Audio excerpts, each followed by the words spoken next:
we all knew we were probably going to get a bunch of run-ins, and I thought the run-ins hit. I did not expect to see Brian, so that run-in hit big time. And boy, they got us good. They played the footage of Darby on the top of the mountain, so I was like, oh, it's going to be Darby. And then it's Brian with the Blue Panther mask. Killed me. That was great. I was going there was when Brian came out, like I was going crazy, and there was so much going on, like so many elements kept hitting. And then when the Darby video dropped, I was like, oh shit, this is crazy. Like that, the crowd, the energy just kept going up and up, and the crowd was just kept getting to that fever pitch. But then the Darby video hit, and I was like, we are off, brother. This is I thought going ham.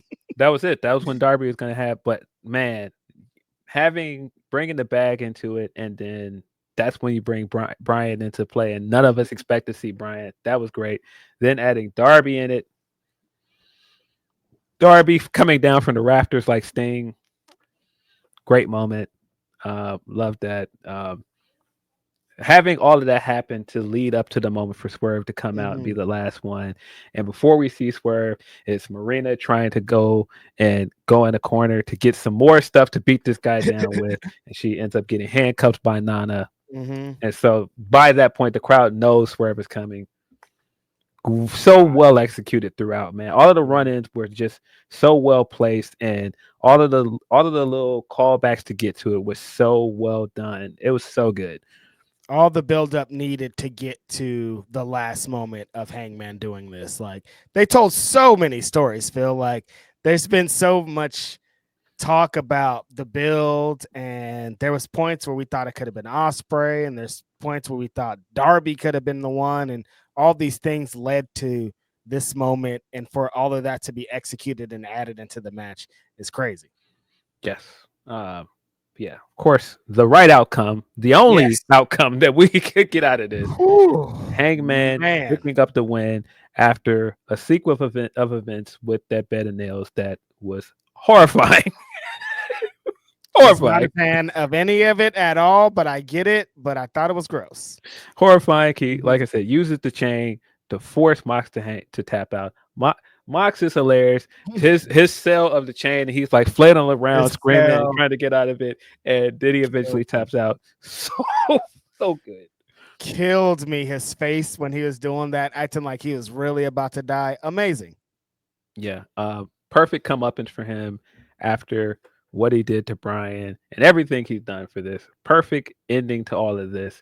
And then, of course, the moment of him trying so hard to try to get the case open. He couldn't get it open at first. Then when he gets it open, he pauses for a moment, pulls that belt out of the briefcase. This is going to go down as one of the greatest AEW moments ever. Just such a great way to end this storyline. Unbelievable. I don't want to get into what I've seen people do, because people are like, are we ready to apologize about the Death Rider storyline? We ain't. That we exaggerate. I do think that you can say that the Death Rider storyline was a success, because once he pulled the belt out, we got that pop. That tells you that this heel run and that storyline did what it was supposed to do. But I'm not going to sit here and say that this storyline was told perfectly throughout. There were parts of it that weren't good. Early on this year, there were parts of it where it dragged down the show. And I do think some of the intended outcome of it did work. And because of that, you can't say that it completely failed. I do think that it did what it was supposed to for Hangman. It made him feel like this big conquering champion. But like the parts of it with Copeland weren't good. There's parts of it that just didn't work. I remember leaving Revolution being like that. I loved all of the show except for the Death Rider stuff, and I'm not going to forget about that because they stuck the landing. yes, but they absolutely stuck the landing here. It was very important to stick the landing after you've been building this since October. That's when I believe Mox won the belt. Yeah, Wrestle Dream. Yes, and so they did a great job of sticking the landing on their biggest show of the year, making the guy a homegrown guy and Hangman. That was the right call. Everything about this was great. What a great ending of the night.